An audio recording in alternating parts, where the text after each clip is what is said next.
tal? Muy buenas noches. Arrancamos nuevamente acá otra edición de Hagamos Números. Hoy, bueno, información en materia económica hay de todo. La más importante, y en un rato lo vamos a estar desarrollando y te voy a estar dando detalles de lo que ocurrió a lo largo de toda la jornada de hoy, es que la provincia de Buenos Aires finalmente paga.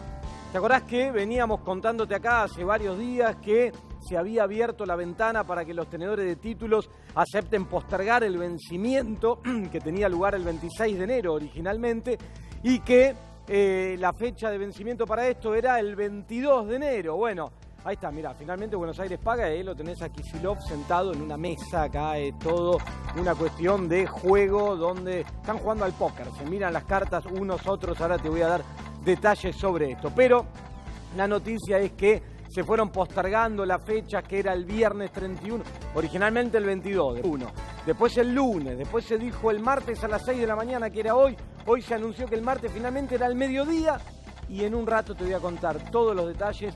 La noticia es que al final, mañana se paga, la provincia de Buenos Aires no entra en default, que era lo que estaba concentrando la atención de todo esto. Por otro lado, mientras hablamos de deuda y la provincia de Buenos Aires y si entra o no entra en default y cómo esto afecta a la negociación de la deuda nacional. Acordate que hay una reestructuración de la deuda nacional, se vota mañana en el Senado, ya se dio media sanción en diputados a la ley que habilita al Poder Ejecutivo a reestructurar la deuda bajo 7 llaves. Las características de esta reestructuración, pero en el medio de todo esto, mientras hoy ocurría lo que te voy a desarrollar en un rato en la provincia de Buenos Aires, el ministro de Economía de la Nación, Martín Guzmán, se juntó ¿con quién? Con Kristalina Georgieva, la titular del Fondo Monetario Internacional. Acordate que hay un encuentro por estos días también en el Vaticano, ¿sí? Donde van a estar también los dos presentes. Bueno, se juntó con Kristalina Georgieva, ahí hay algunas imágenes que estamos viendo de la reunión en el día de hoy. La conclusión por el lado de Martín Guzmán fue que el encuentro fue muy constructivo.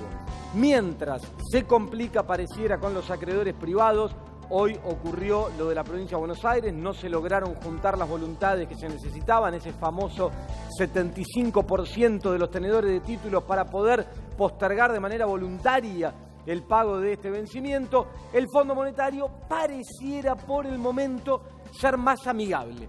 Y el Fondo Monetario da algunos gestos. El Fondo Monetario también sabe que hizo mal muchas cosas el último tiempo en el préstamo que le dio a la Argentina, y esto pareciera que no estaría tan complicado como la deuda con los acreedores privados. Acá escucho de fondo algunos buitres que están dando vueltas, revoloteando. En un rato te voy a dar detalles de un fondo en particular que fue protagonista de lo que ocurrió en la provincia de Buenos Aires en el día de hoy. Pero mientras la provincia de Buenos Aires se enfrentó a esta situación, mientras Guzmán se juntó con Georgieva, el gobierno nacional llevó adelante un canje de deuda, un bono que vencía y sobre el cual se propuso canjear por otro. El monto total eran 1.465 millones de dólares. Lo cierto es que solo el 10% de esto, perdón, se me mezclaron los números, 1.645, lo cierto es que solo el 10% de esto, 164 millones, se lograron renovar. Muy baja la aceptación del canje que propuso el gobierno nacional. Este fondo, este bono, mayoritariamente estaba en manos de un fondo de inversión también. Algo parecido a lo que ocurrió en la provincia de Buenos Aires.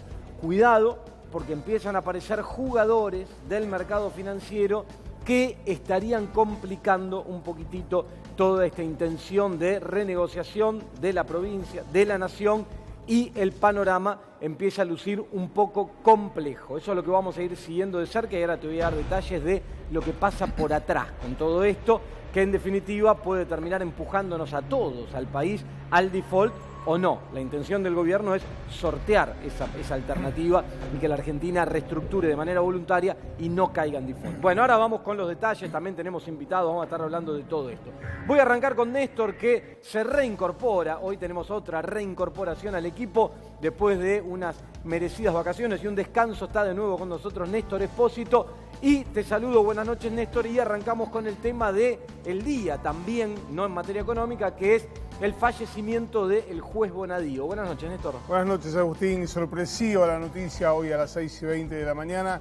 Claudio Bonadío, que venía con problemas de salud desde hacía ya varios meses, desde abril del año pasado, finalmente murió de cáncer, murió en su casa en el barrio porteño de Belgrano, y a partir de allí hay una sucesión de especulaciones sobre qué es lo que va a pasar con sus causas, con las que tenía a su cargo y con las que él aparecía como imputado. Te vamos a contar todo eso a lo largo del programa. Bueno, en un rato vamos con eso, importante porque muchas causas y muy sensibles estaban en ese conflictivo juzgado que llevaba adelante Bonadío. Bueno, buenas noches Lorena, contame qué es esto de que el personaje de hoy, vos siempre venís con alguna incógnita, me hace acordar a los programas estos que planteaban una incógnita. El personaje de hoy cruza el charco. ¿De qué se trata? ¿Quién es el personaje de hoy? Buenas noches, Agustín, buenas noches a todos. Ahí lo tenés, mirá, y lo tenés con una sonrisa con el presidente Alberto Fernández, porque en este viaje del presidente Alberto Fernández hubo una nueva sorpresa, la designación de Ricardo Alfonsín como el nuevo embajador argentino en España. En un ratito todos los detalles de lo que ocurrió, porque además, por supuesto, arde trono radical. Bueno, ahí estamos, cruza el charco entonces Ricardo Alfonsín, se va para España. ¿Qué pasa en la Unión Cívica Radical? Te vamos a contar en un rato. Y Gustavo, ahora contame más novedades que empiezan a ver sobre Marcos Galperín, Mercado Libre, presunta defraudación. ¿Qué pasa con esto? El fiscal Guillermo Marijuán denunció a Marcos Galperín y a los integrantes del directorio de Mercado Libre por la utilización de información privilegiada. A ver, ¿en qué consiste la información privilegiada? Vos en todos los programas hablabas de las LECAPs, de las LETES y demás. Bueno, ¿en qué consistió la operación? 12 días antes del reperfilamiento anunciado por Hernán Lacunza, salió a vender 1.277 millones de pesos en LECAPs y 18 millones de pesos en LETES. Bueno, principalmente sabemos muy bien que Marcos Galperín es muy cercano a Mauricio Macri, y una denuncia que hizo el portal En la Política Online detalla todas las características de la maniobra. Bueno, así están dadas las cosas y vamos a seguir investigando sobre esto y a contarte lo que te pasa. Buenas noches, Lourdes Suazo. ¿Qué virus es el que estamos mirando? No es aquella banda mítica del rock nacional Virus. ¿De qué virus se trata? ¿Cómo estás, Agustín? Sí, porque el mundo está mirando minuto a minuto qué pasa con este crucero que está en cuarentena. Hablamos de un crucero japonés que tiene más de 3.700 personas allí en cuarentena por un caso confirmado. Pero mientras todas las imágenes giran en torno al coronavirus, hoy el ministro de Salud de la Nación tuvo reuniones y capacitaciones, porque lo que hay que mirar, no estamos desconociendo las alertas, las recomendaciones de la Organización Mundial de la Salud, pero ¿qué pasa en Argentina? Hay un virus que no es una amenaza, es una realidad. Hablamos del dengue, y febrero es un mes clave para que en nuestro invierno, en los próximos meses, no tengamos muchos casos. Te vamos a contar cuál es la situación del dengue y por qué es prioritario para nuestro país. Bueno, ahora vamos con eso también. Ya mismo arrancamos, te doy los detalles de lo que pasó hoy con la deuda de la provincia, de la nación, algunos datos económicos, y tengo ya sentados todos los invitados de esta noche, que en un rato te voy a contar quiénes son, te los voy a presentar y vamos a estar hablando de todos estos temas con ellos protagonistas en primera persona también. Arrancamos ya con el análisis acá en Hagamos Números, dale. Atilra es artífice de un proyecto solidario, colectivo y social. Es una realidad que crece, se desarrolla, vive y se multiplica, pero sobre todo permanece en el tiempo. Atilra, más de 70 años sembrando de sueños el camino. Bueno, vamos entonces con el análisis de lo que pasó hoy. Arranquemos con Axel Kicillof sentado en la mesa de juego de algún casino, pareciera, porque la cuestión es la disputa con los fondos duros que se le plantan en la negociación en esta intención de la provincia de postergar el vencimiento de deuda que tenía, primer vencimiento donde tenía que enfrentar un pago de capital, no solo de intereses, sino de capital, ahí donde surge el conflicto en un monto alto, que ahora te voy a contar exactamente cuál era el monto, donde de entrada Kicillof declaró que no podía hacer frente a ese pago y por eso solicitaba esta aceptación voluntaria de los tenedores de los bonos para postergarlo, no mucho. Lo que él planteaba es del 26 de enero al 1 de mayo. Algunos de los tenedores de títulos del otro lado decían, ¿y qué certeza me están dando de que el 1 de mayo esto sí se pueda pagar y de ahí en adelante? Bueno, una de las dudas que estaba dando vuelta, lo cierto es que se truncó esta posibilidad. Ahora te voy a dar detalles de por qué. Sigamos, mirá. Mientras está Kicillof ahí moviendo la cabecita y donde te anunciamos que finalmente Buenos Aires paga, primero vamos a escuchar las palabras muy breves del propio Axel Kicillof este mediodía y ahora sí te voy a analizar y a explicar los detalles. Dale. El esquema de la deuda de la provincia de Buenos Aires que viene íntegramente de la gestión anterior y que nos encontramos cuando asumimos, la pone en una situación de insostenibilidad. Los vencimientos, los montos, la hacen, para decirlo más claramente, impagable. Algo parecido a esta situación de insostenibilidad es lo que ocurre a nivel nacional con la deuda de la República. Bueno, ahí estaba Kicillof diciendo una de las frases que destacamos y vamos a mostrar acá, que la deuda es impagable, fuerte. Yo el otro día te decía que hay algunos operadores del mercado financiero que dicen, no me lo digas más. Si la situación es dramática, la provincia está muy mal, los números no cierran, la deuda es impagable, es insostenible, no me lo repitan todos los días porque nos ponemos nerviosos, es la visión que tienen algunos acreedores que están del otro lado, tenedores de títulos. Lo cierto es que Kicillof habla de que la deuda es impagable y hace referencia no solo a la deuda de la provincia de Buenos Aires, sino también a la deuda de la nación, lo cual es un problema grave que también, en palabras del propio presidente Alberto Fernández, hace unos días atrás, fue declarado así. Bueno, mira, ¿cuál es el tema acá? No se llegó a juntar el 75%. La clave de todo esto es esa. Acordate que te contábamos. ¿Por qué tiene que juntar eso? Porque hay algo en estos bonos que se llama técnicamente cláusula de acción colectiva. ¿Qué quiere decir eso?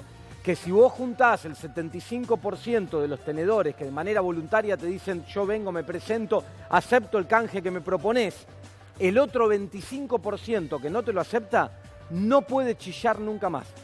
No pueden existir el día de mañana fondos buitre.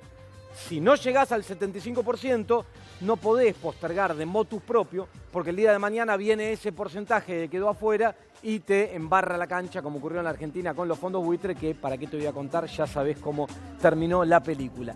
Lo cierto es que no llegó a juntar este 75%. Entonces, ¿cuál fue el anuncio el día de hoy? Bueno, se va a pagar igual y se va a pagar con fondos propios. Acordate que las especulaciones decían, si no junta el 75%, ¿qué alternativas tiene? O va a un default, la provincia de Buenos Aires, con todo lo que eso implica y con el impacto que eso puede tener en el proceso de reestructuración de la deuda nacional, lo cual no tenía mucho sentido por el volumen del vencimiento. Ahora te voy a dar los números, pero no es muy alto en la comparación de los montos de deuda que hay en la provincia, en la nación. La otra alternativa era que haya una asistencia financiera de parte del Tesoro, de parte del Gobierno Nacional, que se venía descartando porque el propio Martín Guzmán decía no, eso no va a ocurrir. Y la tercera era que la provincia de alguna forma mueva las cosas para terminar pagando con fondos propios. Bueno, esto es lo que termina ocurriendo en el día de hoy, anuncia Axel Kicillof. Voy a pagar igual mañana con fondos propios, la provincia no va a una situación de default. Ahora, lo que también anunció hoy en paralelo con esto es, a partir de este momento, dijo Kicillof hoy al mediodía, se abre la reestructuración de la deuda en moneda extranjera de la provincia de Buenos Aires, anunciado oficialmente en boca del propio gobernador de la provincia. Hace un rato te hablaba de fondos buitres. Hablaba de buitres y mirá, ahí aparecen los buitres sobrevolando la Argentina. Cuidado, porque cuando estos procesos de reestructuración de deuda se van complejizando, pasa esto. Aparecen los buitres sobrevolando sobre la nación. Acá la declaración de Kicillof, la deuda es impagable, la frase más fuerte que más ruido hace y que más impacta en todo lo que ocurrió el día de hoy. Pero mirá algunos números para entender lo que te estoy contando sobre las posibilidades que se enfrentaban. El bono que tenía que pagar la provincia, que tiene que pagar, mejor dicho, mañana, se denomina en la jerga del mercado financiero BP21. Se llama así porque es un bono de la provincia que vence en el 2021. O sea, el último pago y ya el bono deja de existir es el año que viene. Lo que pasa ahora es que además de intereses tenía que pagar un porcentaje de amortización de capital. El vencimiento implicaba pagar capital de este bono por 250 millones de dólares, lo cual para la provincia es un número fuerte en la situación en la que se recibió la provincia, por eso era que no se podía. E intereses por 27 millones de dólares más. Con esto no había tanto problema. De hecho, Kicillof había dicho, si aceptan, en un momento que mejoró las condiciones, dijo, si aceptan este postergamiento que les estoy proponiendo en el vencimiento del capital, les adelanto los intereses de vengados de acá hasta el 1 de mayo, se los pago todos juntos ahora. Ese no es el problema es el capital. En un momento incluso les dijo, les propongo no patear hasta el 1 de mayo todo el capital, pagar ahora el 30% y solo el restante 70% postergarlo. Bueno, así todo no lo quisieron llevar adelante. ¿Quiénes no lo quisieron llevar adelante? Y acá aparece una figura fundamental en todo esto que ya ayer te adelantábamos, un fondo de inversión.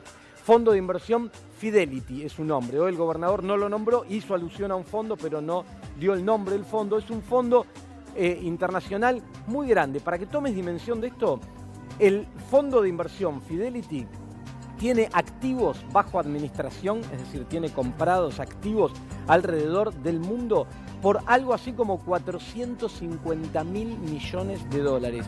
Para que tomes una dimensión y compares, es el equivalente a más o menos 10 veces las reservas que tiene el Banco Central de la Argentina. Ese es el tamaño de cartera bajo administración que tiene un fondo como Fidelity, para que veas con qué jugador estás del otro lado y si le vas a mover la aguja con 20 millones, 40 millones de dólares. Bueno, este era el vencimiento que tenía lugar el día de hoy. Pero sigamos adelante para entender un poco qué pasa con esto. Fíjate.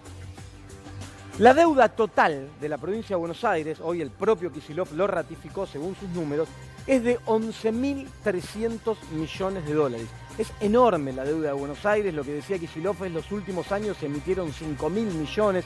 Bueno, el tema es que el vencimiento que tenía lugar hoy, y esa era parte de la especulación del mercado financiero, es mucha plata para la provincia, pero es muy bajo en comparación con el total de la deuda. Entonces la especulación de estos fondos que están acostumbrados a jugar este juego era, la provincia de Buenos Aires va a entrar en default, va a complicar la reestructuración del gobierno nacional por un vencimiento equivalente a 250 millones sobre una deuda total de 11.300. No cerraba la lógica, por eso es que estos fondos deciden presionar e ir hasta el final. Recordemos que acá no hay, ¿no? Esto es un poco la famosa frase de le hablé con el corazón y me contestaron con el bolsillo. Acá no hay sentimientos, estos son fondos de inversión que hacen números y arman sus jugadas. Bueno, sigamos para entender un poco más todo esto. A ver, ahí tenemos. En el año 2020, solo este año, la provincia de Buenos Aires se enfrenta a vencimientos por 220.000 millones de pesos. 220.000 millones de pesos. Esto es el 15% del total de los recursos de la provincia. Por eso es que Kicillof declaraba hoy, esto es imposible, es insostenible, es impagable, no podemos hacer frente a estos pagos. ¿Por qué? Porque además la provincia se recibió con un montón de urgencias que tienen que ver con el hambre, el deterioro social, la crisis en los sectores industriales. Hoy vamos a estar hablando con un experto en industria de esto también. Entonces, o se atiende todo eso, o se atiende esta situación. ¿La idea cuál es? Posterguemos estos vencimientos, repactemos, reestructuremos para tener grado de libertad para poder atender urgencias hoy. Si se enfrenta a todo esto y no se recalcula, como dice el audio del GPS, entonces, ¿qué es lo que termina ocurriendo? Que colapsa la situación o termina pagándose la deuda a costa del mercado interno, a costa de la economía doméstica, a costa de todos nosotros, que es un poco la lógica que venía imperando durante los últimos años del gobierno anterior en Argentina. Pero pasemos un poco a también lo que ocurre en el plano nacional. Fíjate, la deuda nacional, existen 25.000 millones de dólares que están en manos de fondos grandes. Los principales tenedores de esta deuda, de estos 25.000, la deuda es mucho más, son 311.000 millones de dólares la deuda pública, pero 25.000 están en manos de estos fondos. Los fondos estos son, bueno, Allianz o PIMCO, que también se llama, Franklin, que es otro fondo, BlackRock, ¿te acuerdas del fondo BlackRock? Amigos de Luis Caputo, que hicieron negocio en un momento en Argentina, y Fidelity, que es el fondo que tuvo el conflicto hoy con la provincia de Buenos Aires, ese que la llevó hasta el límite porque tenía más del 25% del título, entonces era el que tenía la llave para poder empujarte a la situación o no de lo que ocurrió esta mañana. Con lo cual, para tomar dimensión, estos fondos que manejan estos volúmenes pueden, si están dispuestos a hacerlo, complicar el proceso de reestructuración nacional. De hecho, yo te contaba recién en la apertura que un canje voluntario que propuso el gobierno nacional por 1.600 millones de dólares logró captar solo el 10% de esto. Bueno, uno de los principales tenedores de este título que se intentaba canjear hoy, ¿sabés quién es? Uno de estos fondos, BlackRock. ¿Está bien? Digo, cuidado, porque se está viendo una actitud bastante firme, bastante dura de parte de estos fondos que tienen muchos títulos argentinos en cartera y pareciera que no están dispuestos a ser muy solidarios, como se habla tanto por estos días, con el gobierno argentino. Bueno, mientras todo esto ocurre, en Argentina hoy se conoció el dato de recaudación. Muy importante, porque todo esto de la deuda, lo que te mira y te sigue de cerca es el resultado primario, el resultado fiscal. Si vos gastás menos o más de lo que recaudás, si ese dato empieza a ser positivo y entonces se confía en la capacidad de pago futura. Bueno, hoy salió mal el dato de recaudación del mes de enero, venimos con una inercia de recesión en la economía, de pérdida de puestos de trabajo, con lo cual todos los impuestos que están vinculados al empleo, que están vinculados al consumo interno, como el que más recauda, que es el IVA que pagamos todos nosotros cuando vamos a comprar productos al almacén o al supermercado, si te hacen el ticket, en el mejor de los casos, hoy tuvo un mal resultado. ¿Por qué? Porque el dato es que se recaudaron en el mes 527.285 millones de pesos, pero lo cierto es que la variación contra el mismo mes del año anterior, como se mide esto, fue de casi el 45%. Con una inflación anualizada para el mismo periodo bastante más alta. De hecho, hoy se conoció un dato privado, no del INDEC, no dato oficial, un dato privado de una consultora que sigue de cerca la medición de precios y siempre tiene resultados bastante cercanos a lo que después comunica el IPC oficial, que es el dato que te voy a mostrar ahora, míralo, si lo tenemos. El dato del mes de enero cerró con un 3,1% para la consultora de Orlando Ferreres, que es esta que te estoy citando, que mide mensualmente la inflación, lo cual le da una inflación anualizada, enero contra enero, de 55,2%. Si este dato es cierto, puede estar décima más, décima menos, pero está por ahí. La realidad es que la recaudación, consecuencia de la recesión que viene en Argentina, de la pérdida de puestos de trabajo, que tantos años arrastran a Argentina, estaría cayendo 10 puntos en términos reales, lo cual es un impacto bastante negativo y lo cual torna más complejo el escenario de reestructuración de la deuda si no se logra mostrar dentro de poco que la Argentina, con la política que está implementando, logra revertir esto y empieza a mostrar algunos signos de recuperación en la actividad económica. Cerramos todo esto, ya te presento a los invitados y arranco a hablar de todos estos temas con ellos mismos acá en Hagamos Números. Dale.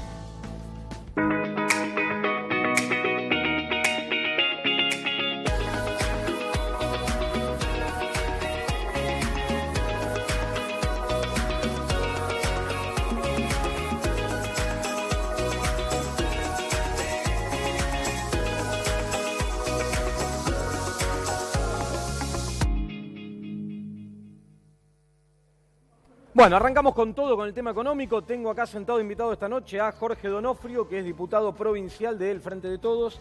Gracias, Jorge, por estar acá. Y José Urtubey, que es vicepresidente de la UIA, ¿correcto? No, vocal. Vocal de la UIA. Bueno, UIA, aclaro, Unión Industrial Argentina. Arranco, Jorge, con vos, provincia de Buenos Aires, lo que ocurrió en el día de hoy, Kicillof, este anuncio, la posición dura de parte del mercado financiero, el anuncio de que finalmente se paga.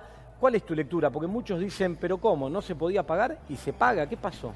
A ver, primero déjame hacerte un pequeño análisis de la responsabilidad de muchos de los actores que hoy militan en la oposición, porque mientras el gobierno nacional y el gobierno provincial estaban tratando de establecer un diálogo con los acreedores, pidiendo la postergación del pago de capital, ellos decían en todos los medios que había plata suficiente. De hecho, hoy festejaban.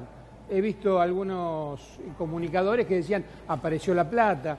Sepan que la provincia de Buenos Aires no va a caer en default, que vamos a hacer todos los esfuerzos por sacarla adelante, pero que sí esta reestructuración que vamos a tener que hacer, no solo de la deuda, sino de las urgencias que tiene la provincia de Buenos Aires, nos van a obligar a que el despegue sea más lento de lo que hubiésemos querido. Porque no solo tenemos en la provincia de Buenos Aires una deuda con acreedores externos, tenemos una deuda con los bonaerenses, en salud, en educación, en administración de justicia, en obras, en todo lo que... A ver, yo lo trato de graficar de esta manera.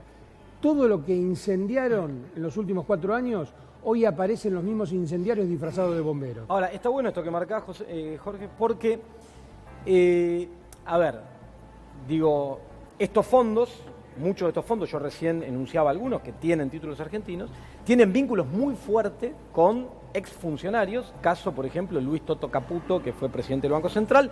Cuando en Argentina hubo que implementar una especie de salvataje, aparecieron los fondos BlackRock y Templeton de la mano de Caputo, en ese momento diciendo, bueno, por una cuestión de amistad o de cercanía con el funcionario.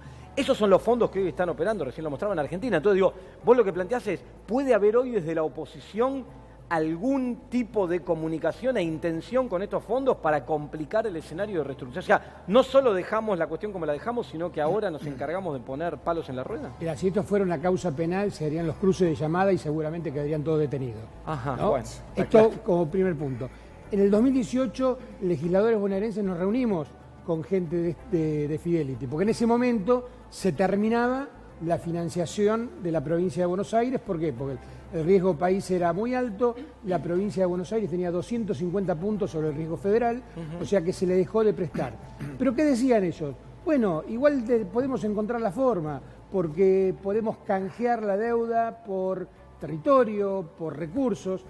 Esto era la punta del plan de saqueo que si hubiese ganado el gobierno anterior, hoy estaríamos entregando recursos naturales, estaríamos entregando territorio. Vaya a saber que quizás la provincia, el país terminara en la General Paz y te vendían el resto. Ahora, y Jorge, para algunos que nos están mirando, hoy algunos me comentaban durante el día, bueno, pero al final si la posición era esa, hubiera seguido hasta el final, no hubiera pagado y listo. ¿Vos creés que hubiera sido irresponsable de parte del gobierno provincial una situación? Por supuesto que sí, porque no vamos a caer en default. Nosotros vamos a cumplir con las obligaciones, más allá de que tengamos claro que el 95% de la deuda se fugó y solamente sirvió para darle la posibilidad a un señor de ser reelecto en un país para mantener el dólar quietito. Porque hoy no vamos a pagar una deuda contra hospitales hechos, contra escuelas, contra autopistas, contra puertos. La plata se fugó. O sea, fue un pase mágico. Pero además, veamos, estos mismos fondos son los mismos que operaron cuando explotó la burbuja en los Estados Unidos con los fondos de vivienda, ¿no? Las mismas consultoras que nos califican hoy a nosotros eran los que le daban el carácter AAA a esos bonos, cuando eran todos bonos basura. Ahora, cuando ellos operan son unos bonos fenómenos y nosotros somos los que tenemos 2.000 puntos de riesgo país. Me parece que estas son las cuestiones que en el consenso internacional se tienen que empezar a revisar. José Urtubey, ¿qué lectura haces vos de lo de hoy de la provincia, pero además de lo que está pasando a nivel nacional? ¿Se complica la reestructuración de la deuda? Creo que en primer término el no entrar en default es sumamente importante, tanto para la provincia como para la nación. Me parece que a partir de ese concepto después podemos también empezar con algunas reflexiones, es decir, coincido que esta deuda irresponsable con el nivel de amortizaciones tan concentrados en los próximos años es algo muy complejo para la administración tanto provincial como nacional.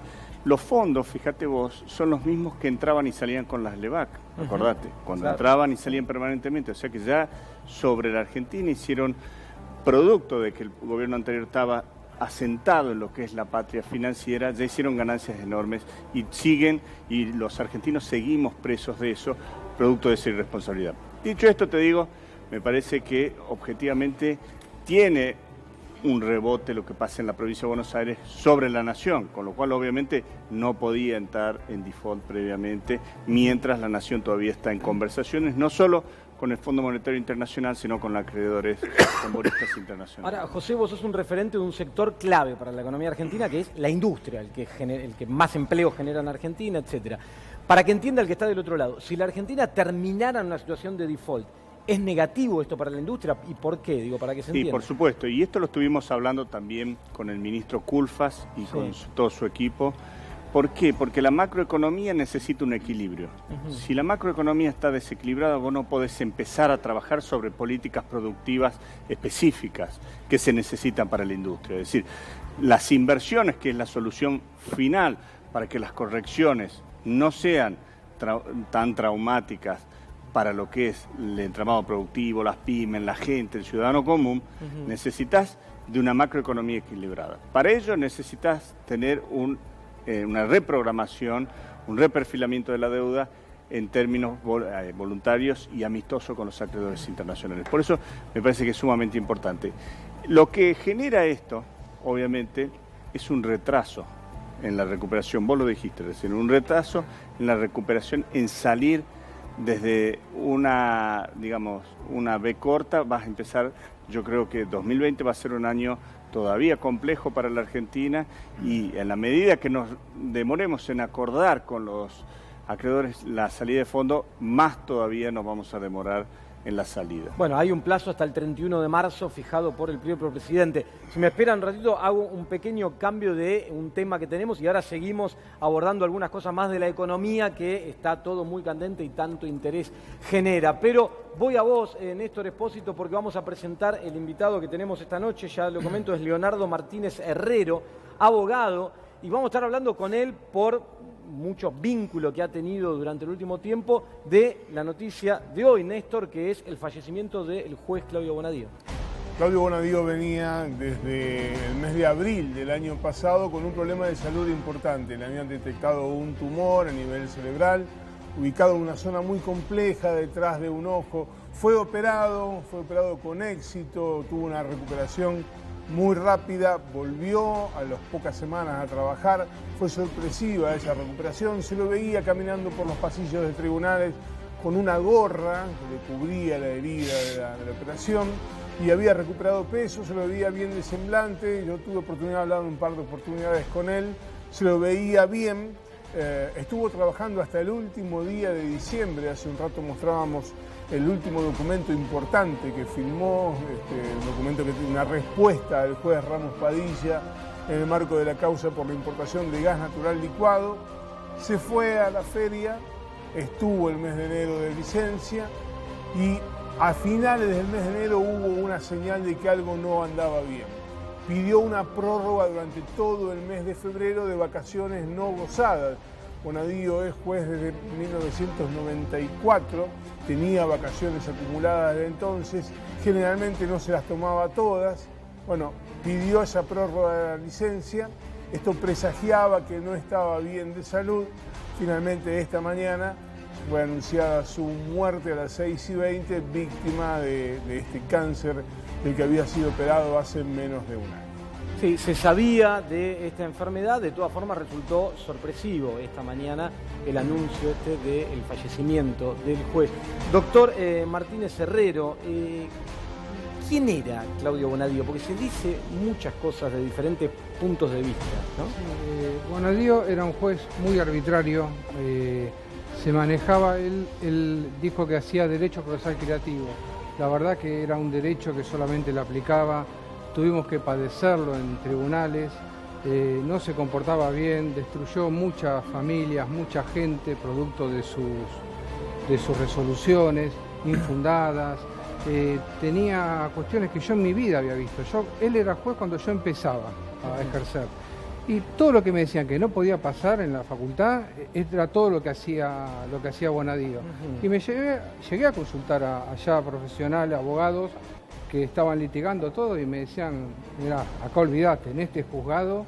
Algunos decían que lo llamaban la embajada del juzgado porque no regía la ley argentina. No aplicaba el derecho argentino, aplicaba el derecho que él quería. Ajá. Por ejemplo, yo una de las últimas causas que tuve en el juzgado de él, le mandó a un cliente a las 9 de la noche al patrullero, citándolo a las 7:30 de la mañana a una indagatoria, ¿sí? ¿qué hago? Quiero ver la causa, niega la causa, negaba los pedidos de fotocopia, él quería que la gente se entere ahí de todas las pruebas que había en contra. Y cuando querías ver las pruebas, y medio como que apuraban para que declares. Él no venía a las audiencias, siempre aparecía de atrás, se hacía el distraído, uno lo decía, pase doctor. No, él simplemente pasaba nada más para cumplir el acto de estar presente y así resolvía cuestiones que no eran delitos. Yo lo denuncié a Bonadío, ¿sí? La causa que está en Dolores, que lleva el juez Ramos Padilla, yo denuncié a Bonadío, a Stornelli, a D'Alessio y a Santoro, porque el único que estaba siendo enjuiciado era el perito Cohen por estos sótanos de la democracia. Hoy con Bonadío ya falleció, se termina esto, pero estos engranajes siguen vigentes. Acá hay gente que está detenida por resoluciones de Bonadío, y no solamente de Bonadío, hay camaristas federales, muchos por traslado, que al día de hoy siguen, jueces de casación que convalidaron. Tenemos como Mauro Budo que está preso, Julio De Vido que está con detención domiciliaria, producto de todo este mecanismo judicial que sigue vigente. Néstor. Mira, ahí a tu espalda hay un tuit publicado por el doctor Martínez Herrero que pregunta, ¿será cierto que un juez federal que entra en uso de licencia padece una enfermedad muy grave, pero está dispuesto a permanecer en su cargo hasta el final para continuar a fondo con su persecución judicial a opositores? Contado hoy parece el final de una película conocida, pero fíjate la fecha del tuit, 29 de abril de 2019, hace casi 11 meses, o 9 meses. Esto ocurrió en el primer cuatrimestre del año pasado. ¿Qué sabía usted, doctor, entonces? Lo que todo el mundo estaban comentándolo y no lo quería decir públicamente, inclusive antes de que un periodista lo dijera, a mí ya me lo había dicho un prosecretario, que no es del Fuero Federal, sino del Fuero Nacional, me comentó esta situación. Y un entorno lo sabía y mucha gente quería negarlo. De hecho está que cuando yo puse ese tuit, muchos periodistas me empezaron a consultar y otros directamente empezaron a difamar, diciendo que era mentira, que era un quiste. Pero la verdad era esa, que él estaba grave, que se iba a operar, pero la idea de él no era retirarse. Él hasta el último día, según este prosecretario, iba a seguir adelante firmando resoluciones, que fue lo que hizo. Esto que le aseguraba, no tener que declarar como imputado en las causas donde él estaba imputado, como la del juez Ramos Padilla. A propósito de eso que decía, tenemos una placa que cuenta un poco para aventar esta expectativa de decir que con la muerte del juez Claudio Bonadío se terminan todas las causas que él estaba investigando. Vamos a poner en claro qué es lo que va a ocurrir. Ninguna de las causas por presunta corrupción que investigó Claudio Bonadío va a sufrir problemas. ¿Por qué? Porque la mayoría están elevadas a juicio oral y público. Es decir, están en manos de otros jueces que van a celebrar el juicio y que van a resolver si todo lo que hizo bien, o lo que hizo hasta ahora estuvo bien o estuvo mal. En esos juicios orales será inevitable la tentación de, como se dice vulgarmente y con todo el respeto que corresponde a esta expresión, echarle la culpa al muerto. Es decir, todo lo que estuvo mal hecho por Bonadío, a quien ya no hay nada para reprocharle. Si se plantean nulidades, si se plantean episodios que están en contra del sentido común, del debido proceso, pues esa responsabilidad con alto grado de probabilidad le será atribuida al juez Claudio Bonadío. Pero Bonadío era al mismo tiempo objeto de denuncias. El doctor Martínez Herrero acaba de contar que él mismo había efectuado denuncias contra Claudio Bonadío, denuncias que en algún momento, en el caso de una investigación, podían haberlo tenido como imputado. Vamos, de hecho, la causa de Dolores lo tiene a Bonadío como imputado. Bueno, todas esas causas en contra de Bonadío se extinguieron, todas hoy con el fallecimiento del juez a los 64 años de edad. Quiero preguntarle al doctor, recién decía él que esto que se sabía, que los pasillos de tribunales conocían, que él publica en su tuit allá por abril de 2019, muchos lo negaban. Y la pregunta tiene que ver con a quiénes les convenía o a quién le convenía que esto no se supiera y cómo se llevó adelante esta cobertura para que no se conociera la realidad de la enfermedad del doctor Bonadío. Sí, yo no sé qué los motivaba a querer ocultarla. Por ahí Bonadío no la quería contar y le decía a toda la gente allegada que no lo divulgaran, ¿no? pero lo cierto era que se sabía de esta enfermedad, se conocía, no es que todo el mundo la conocía, pero en los pasillos, el juzgado de Bonadío, todos los empleados, los secretarios, los prosecretarios, actúan igual que Bonadío, porque él dirigía, ¿no? Y yo no creo que en esta causa no fue Bonadío solo, fue Bonadío, fue la Cámara Federal que avaló y Casación que seguía diciendo todo lo que él decía. Evidentemente yo no sé, yo sabía que estaba internado, que era grave, que era una enfermedad terminal como puse en el tuit, y como bueno, era Voz Populi, todavía no lo he hecho público, yo no quise decir el nombre, pero sabía que iba a ser operado de un tumor cerebral y ya sabemos que de eso es muy complicado por el tema después del tratamiento que tenía que seguir. Para cerrar, doctor, ¿tenía un ensañamiento personal con Cristina Kirchner, Bonadío? Yo pienso que sí, no solamente con Cristina Kirchner, contra todos los demás funcionarios, contra Julio De Vido. Yo lo denuncié por la causa GNL. Uno ve esa causa, es un escándalo la cantidad de delitos que cometieron él junto con Stornelli, D'Alessio y Santoro, ¿no? Es un escándalo lo que hicieron. Fíjense, cuando tenía que hacer la causa, tenía que tomar la indagatoria a Basavilbaso, que era el titular del PAMI, él posterga esa indagatoria porque dijo que no tenía tiempo.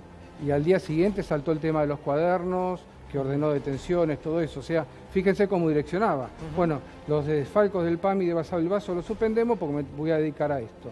Y así fueron en todas las causas. Y hubo muchas causas que él tuvo que dar explicaciones. Las causas de los hemofílicos, que lo debe saber mejor Néstor, las tuvo cajoneada. El enriquecimiento de Nisman, que hoy es extensivo a la madre y a la hermana, la tenía cajoneada.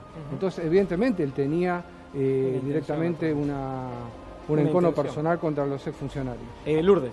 Sí, doctor, aprovechando también este momento en donde hay un requerimiento y un anhelo de un cambio, si se quiere, estructural, una reforma estructural al sistema judicial, la situación del juez Claudio Bonadío y las irregularidades en estos procesos, ese ensañamiento que usted menciona, ¿puede servir como una bisagra? Digo, ¿algo puede llegar a cambiar de aquí en más en el sistema judicial del país? Es que tiene que cambiar, no puede, tiene que cambiar. O sea, la justicia federal hay jueces peores que otros, pero buenos ninguno, ¿sí? Como han actuado, tanto por acción como por omisión, pero todos han contribuido a que el sistema sea lo que es hoy. Por eso la justicia federal hay que unificarla con la nacional y disolver todo ese poder que tienen. Es una de las primeras medidas. Los servicios de inteligencia no tienen que acercarse para nada a la justicia nacional o federal, que sea uno, y tiene que empezar a crear la policía judicial para que cumpla esas funciones. Bueno, hay una reforma judicial en trámite y la intención, por lo menos del gobierno, va por ese lado. Gracias, doctor, por haber estado acá esta noche en un día tan especial después de lo que ocurrió en el día de hoy. Muchas gracias. Y voy a seguir, Gustavo, con un tema que nos quedó pendiente, que tiene que ver con... Hoy se conoció la recaudación. Un impuesto que recaudó muy bien fue el famoso impuesto país, que es este 30% que se cobra por los gastos en el exterior, por turismo, por venta de dólares. Contame, Gustavo, algunos huecos que hay con esto. ¿De qué se trata? Claro, Agustín, hay un vacío legal y el vacío legal se da en el caso, por ejemplo, del puntaje. La línea de bandera de aerolíneas argentinas, si vos canjeás el total de puntos, no pagás el 30% de impuesto país. Por ejemplo, la empresa Quiero Viajes, que pertenece al Grupo Galicia, tampoco pagás el 30% cuando haces el canje de puntos. Y vos fijate una particularidad, si vos tenés los puntos de LATAM, en el caso de LATAM, y lo haces a través de la página www.latam.com, tampoco canjeás. Pero si llamás al call center de LATAM o alguna de las oficinas de LATAM, sí te cobran este 30% de impuesto país. Otro ejemplo es aquellos que tienen, por ejemplo, el Superclub del Banco Río. Como Superclub del Banco Río negocia con la plataforma Despegar, en este caso también pagás el 30%. Y acá va mi consejo. A ver, muchas veces algunos dicen, bueno, voy corriendo a comprar millas ahora porque puedo zafar del pago del 30%. Primera recomendación, es un vacío legal. El gobierno puede implementar las semanas subsiguientes que en el caso de canje también se pague. Otra de las características, muchas veces cuando canjea los puntos, resulta mucho más costoso comprar los puntos o la cantidad de puntos que se reemplaza en este caso, por comprar el pasaje en el momento que vos querés. Y otro de los temas, cuando vos haces un cálculo de un pasaje, que querés viajar al exterior, te dicen 20.000 pesos, El 30% no se calcula sobre los 20.000, se calcula sobre el precio neto, porque esos 20.000 tiene cargado impuestos, o sea, no se cobra un impuesto sobre un impuesto. Por eso tenés que, tranquilo, meditar lo que hay. La situación de aquellos que trabajan en una empresa, que los puntos la acreditan permanentemente y no tiene ninguna erogación de su bolsillo, no paga el 30%. Si vos tenés la mitad de puntos y pagás la mitad de pasaje, sí pagás el 30%. Este sería el vacío legal que se da en el impuesto país. Bueno, ahí tenés formas de ver cómo haces para, sobre esto, poder moverte y encontrarle la vuelta, digamos. Bajo con un tema económico que queda pendiente, José Urtubey, arranco con vos. La industria, tan necesaria la reactivación de ese sector que hoy está muy ocioso, tiene capacidad muy ociosa además, más allá de la deuda que hablábamos recién. La política del gobierno es genero estímulo del consumo para dinamizar el mercado interno. ¿Alcanza con eso o qué falta para el sector de la industria? Vos tenés hoy en la industria un 45% de capacidad industrial instalada ociosa. Más allá del consumo, que es necesario, por supuesto el consumo interno, yo creo que el financiamiento es una de las herramientas que va a permitir empezar la reactivación de esta oferta productiva en un porcentaje, suponete, de un 75-78%. Hoy por hoy el Banco Central, en las tasas de referencia vienen bajando paulatinamente. Ajá. Uno de los objetivos que yo creo que hay que encarar es, más allá de esta baja, no solo que los bancos comerciales empiecen a prestar créditos, sino también que se instrumenten los famosos créditos productivos, que claro, eso que permita la reactivación de la pyme, que permita la reactivación de la industria en general a partir de herramientas de financiamiento que hoy no existen. Es decir, más allá de que, como te decía, el Banco Central viene bajando paulatinamente la tasa, hoy es el financiamiento casi inexistente. Y eso de las líneas de inversión productiva, ¿te acordás de la gestión del gobierno kirchnerista anterior? A los bancos nunca le cayó muy bien, digamos, nunca era a tasas bajas, direccionada a sectores productivos.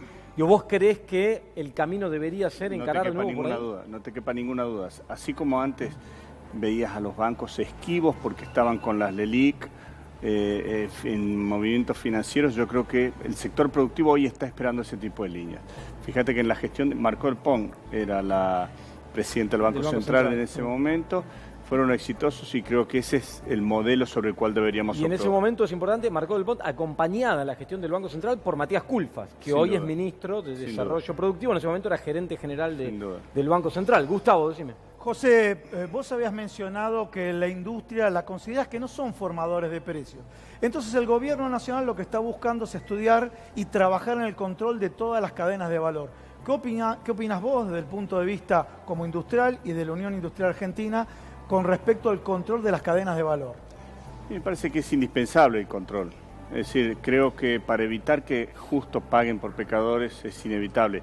Insisto en que por lo general los entramados productivos industriales no son los formadores de precio. Habría que ver aquellos que están en los segmentos cercanos al consumidor, cuál es su comportamiento. Pero el análisis sobre toda la cadena de valor creo que también va a servir para un equilibrio general de la producción. A ver, Jorge, la provincia de Buenos Aires hoy hace este anuncio, compromete fondos propios. ¿Esto pone en riesgo la situación del entramado social, productivo, pago de salarios y todo lo que tiene que encarar la provincia? Bueno, vos fíjate qué es lo que venimos sosteniendo. Retrasa el despegue, porque una de las principales decisiones que tomó el gobernador Kicillof es que el Banco de la Provincia de Buenos Aires se encargue específicamente de ser un banco de fomento para los que producen en la provincia y no un banco más de la timba financiera. Bueno, evidentemente esto va a tener un despegue mucho más lento. Pero mira, le voy a robar un ejemplo que utiliza muy seguido Sergio Massa en cuanto a lo que nos pasa hoy con la economía. La economía argentina es un avión con 3 turbinas. La principal, que es el 80%, es el consumo interno, que hoy está caído. Después tenés otro 10% que son inversiones y otro 10% que tiene que ver con préstamos. Si nosotros, con exportaciones, perdón. Si nosotros no ponemos en marcha esa gran turbina del 80% para que después crezcan las otras dos, la Argentina no levanta vuelo. Por eso es importante todo lo que se está haciendo de abajo para arriba, poniéndole plata en el bolsillo a los jubilados, poniéndole, más allá de resolver una cuestión urgente que es la del hambre, eso también mueve el mercado. Lo que pasa es que hay que ver también qué es lo que está pasando con esta cadena de valor y quién pone los precios, ¿no? Porque claro, bueno, ahí... hay actores en todo esto que no tienen ningún escrúpulo y si hay que meterle la mano al bolsillo, el que menos tiene no lo duda ni 5 segundos. Sí, ahí hay una clave, tema de inflación. Recién presentaba un dato privado, no el oficial, pero que da cuenta de una inflación que no cede. Digo, a ver, con las tarifas como hoy están planchadas, con el tipo de cambio producto del cepo estabilizado, la inflación sigue creciendo a ritmo de 3 o más de 3% mensuales. Preocupante esto. Bueno, pero sí, fíjate que... Venís de una inflación que terminó en el año pasado casi el 54,3%, es decir, tenés un efecto arrastre sobre todo los primeros meses que es muy difícil de sacárselo de encima. Por otro lado, me parece que obviamente la mejor forma de combatir esta inflación es en el fortalecimiento de oferta productiva que se ve muchas veces retrasada por la espera de qué es lo que va a pasar también con la deuda y todo lo que hablamos recientemente, ¿no? Jorge, pues fíjate lo que dice, acá es al revés de todo lo que dicen los libros de economía, porque dice que si hay recesión, ¿no es cierto? Sí, deberían bajar los precios. Bajar. Bueno, acá baja el consumo, pero siguen aumentando los precios. Y están diciendo, bueno, si vos no podés consumir 10 litros de leche, consumí 7, pero te lo voy a cobrar más. No me importa quién lo pague. Entonces me parece que la ley de góndola es una herramienta fundamental en este momento. Necesitamos que los pymes puedan estar en las grandes superficies. Yo sé que van a decir, bueno, pero un pyme no me puede dar escala, no me puede abastecer todo. Bueno, que te abastezca una, que te abastezca media, ¿no? Pero vamos a empezar a competir en precios y en calidad. Bueno, ahí está planteado. Gracias a los dos por haber estado acá esta noche. Muy interesante todos los temas. Y voy a Lourdes, que nos va a contar algunas cositas más sobre Alberto Fernández, el viaje, ¿no? Sí, tenemos de todo un poco, pero por sobre todo, ¿qué estamos mirando cuando nosotros leemos noticias, miramos imágenes? Por ejemplo, este video. ¿Qué virus estamos mirando? Nos preguntamos acá en la República Argentina. ¿Ves esto? Estas son las imágenes espectaculares de un crucero japonés. 3.700 personas están en cuarentena a partir del día de hoy. ¿Por qué? Porque uno de los pasajeros que desembarcó en Hong Kong hace una semana dio positivo al coronavirus. Hasta ahí todo bien. No decimos que no haya que tener cuidados y aplicar todas las medidas de prevención. Pero en Argentina, primero, no tenemos la cercanía, estamos en la otra punta del planeta. Dame algunos datos que tenemos como para reflejar por qué tenemos que empezar a mirar otros virus que tienen... Qué lindo ese barquito, Lourdes. No, es divino. Imagínate, son más de 1.000 tripulantes, más todos los pasajeros que están allí porque están esperando los chequeos médicos. Pero como te decía, vení, dame datos, a ver... hay otros virus que tenemos que mirar. Hoy el ministro de Salud tuvo una reunión importante con su par de la Ciudad Autónoma de Buenos Aires y dijo, a ver, la prioridad para Argentina es esta, es el dengue. ¿Por qué? Porque es endémico, es de nuestra región y sobre todo en el norte. Fíjate que es la zona más complicada, si se quiere. Esto pasa todos los años, no es algo nuevo y hay un dato que no es menor. Primero que es un virus real, no es una hipótesis, no es un peligro que tal vez alguien pueda viajar a China. Argentina ni siquiera tiene vuelos directos a China, para que se den una idea. De febrero es un mes clave, es el mes pico y ese mosquito... La idea es que no llegue a conformarse una población intensa del Aedes aegypti adultos. Por eso en el mes de febrero no estamos en invierno, pero es clave para poder combatirlo. Y hay que evitar la reproducción. Por eso desde ahora, en el mes de febrero, mes pico, las autoridades están redoblando todos los esfuerzos. Nuestra prioridad es el dengue, para que en nuestro invierno, fíjate que en el hemisferio norte, allá la neumonía, arriba, todo lo que tiene que ver con el invierno, las gripes y las afecciones, los mocos, la fiebre y todo, tiene que ver con ese coronavirus. Bueno, a ver, ahora entonces la prioridad es el dengue y todas las recomendaciones que llegan de parte de las autoridades hay que prestarle mucha atención. Muy bien, ahí está contado qué es lo que está ocurriendo con este tema del dengue, a seguirlo con cuidado. Y Néstor, hay un tema nuevo sobre Bonadío. Sí, en realidad un resumen de lo que fue su vida judicial. Bonadío tuvo 2 récords, uno se lo dio la Cámara Federal, que era la Cámara que revisaba sus fallos, tiene el récord de fallos revertidos, anulados y de apartamientos de las causas. No se llevaba bien Bonadío con la Cámara Federal. El otro estaba en el Consejo de la Magistratura. Tuvo más de 100 planteos de juicio político, la mayoría de ellos ridículos. Algunos tuvieron andamiaje y estuvieron incluso hasta cerca. Zafó de todo. Bonadío nunca estuvo en proceso de juicio político.